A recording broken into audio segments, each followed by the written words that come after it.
Greetings, fellow readers. Were you aware that the other day was an international holiday?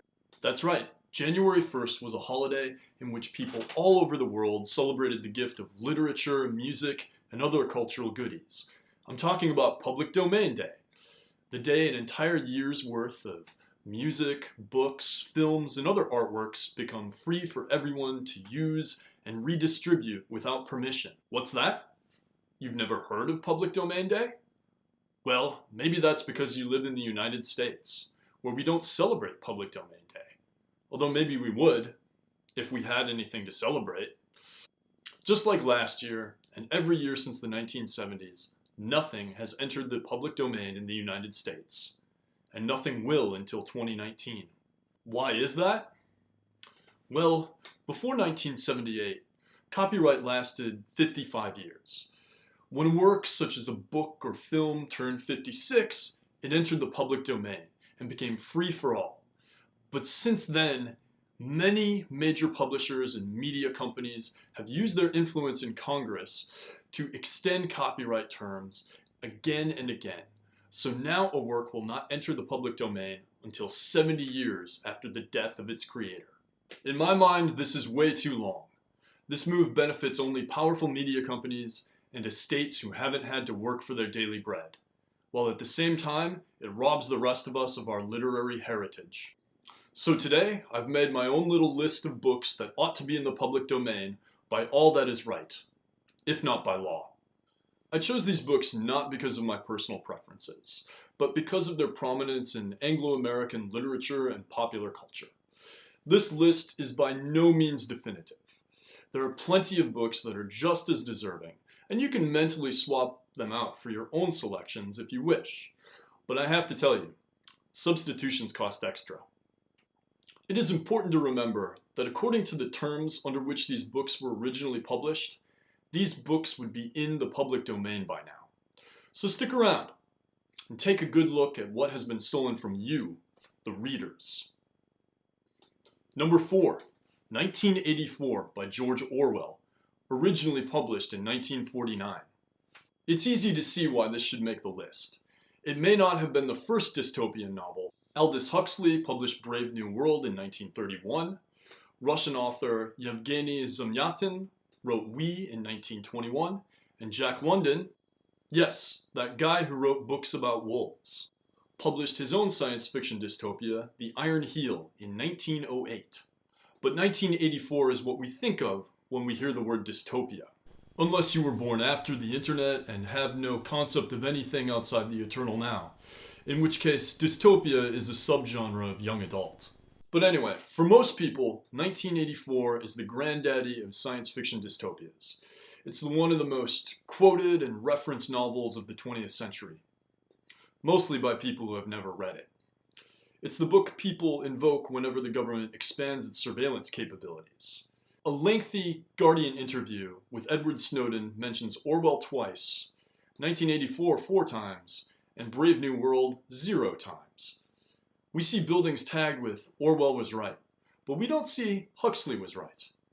Even though I suppose we probably should, it's a lot more Brave New World out there than it is 1984. But still, Orwellian is a word, and Huxleyan ain't. So unless every copy in existence gets shoved down the memory hole, 1984 is a permanent part of the world's cultural fabric. But it will not enter the public domain in the United States until 2044. That is, unless copyright terms are somehow lengthened yet again, which seems like something our incoming Congress would do. If you want to imagine the future, imagine the length of copyright extended forever. Number 3, Action Comics number 1, originally published in 1938. Now, I don't consider comic books to be real books, but I thought I'd include this one because it highlights something great about the public domain. When a book enters the public domain, we don't just get words on the page. We get ideas, characters, even entire worlds. Thanks to the public domain, anyone can use characters like Robin Hood, Tarzan, King Arthur, Dracula, and Sherlock Holmes. We now have books and movies about these characters that are beyond the wildest dreams of their original creators. Writers, filmmakers, and artists are free to interpret these characters in any way they like, without having to pay millions in royalties to the copyright holder. Wouldn't it be great if we could do that with Superman? Well, we could, if copyright terms were more reasonable, say 50 years, like they were before 1978. There's no earthly reason, or Kryptonian reason for that matter, that the Man of Steel shouldn't be the man of the people. Number 2, The Great Gatsby by F. Scott Fitzgerald, originally published in 1925.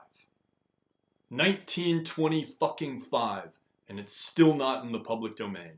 It's at this time I'd like to point out that I'm not against copyright altogether, at least not when it fulfills its intended purpose. What is its intended purpose, you ask? Well, according to the US Constitution, yes, copyright is in the Constitution. The purpose of copyright is to promote the progress of science and useful arts by securing for limited times to authors and inventors the exclusive right to their respective writings and discoveries. That's right. The purpose of copyright is not to make more money for already rich publishers. It's not even to make authors rich, except as an incentive to produce more work. Copyright is only good if it gets scientists to do more science and writers to write more books.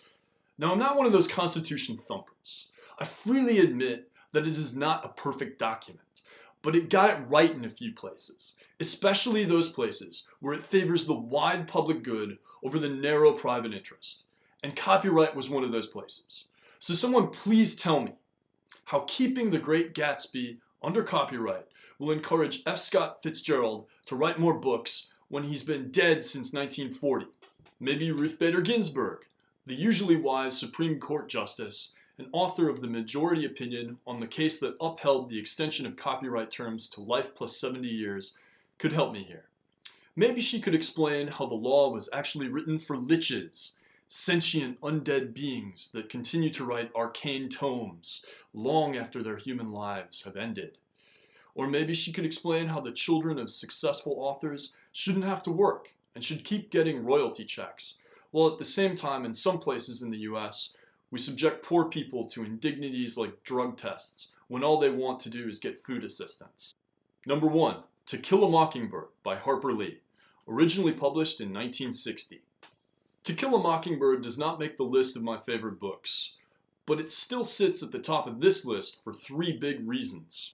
Number 1, according to the law under which it was written, Harper Lee's To Kill a Mockingbird would have entered the public domain on Public Domain Day, January 2017. Just the other day.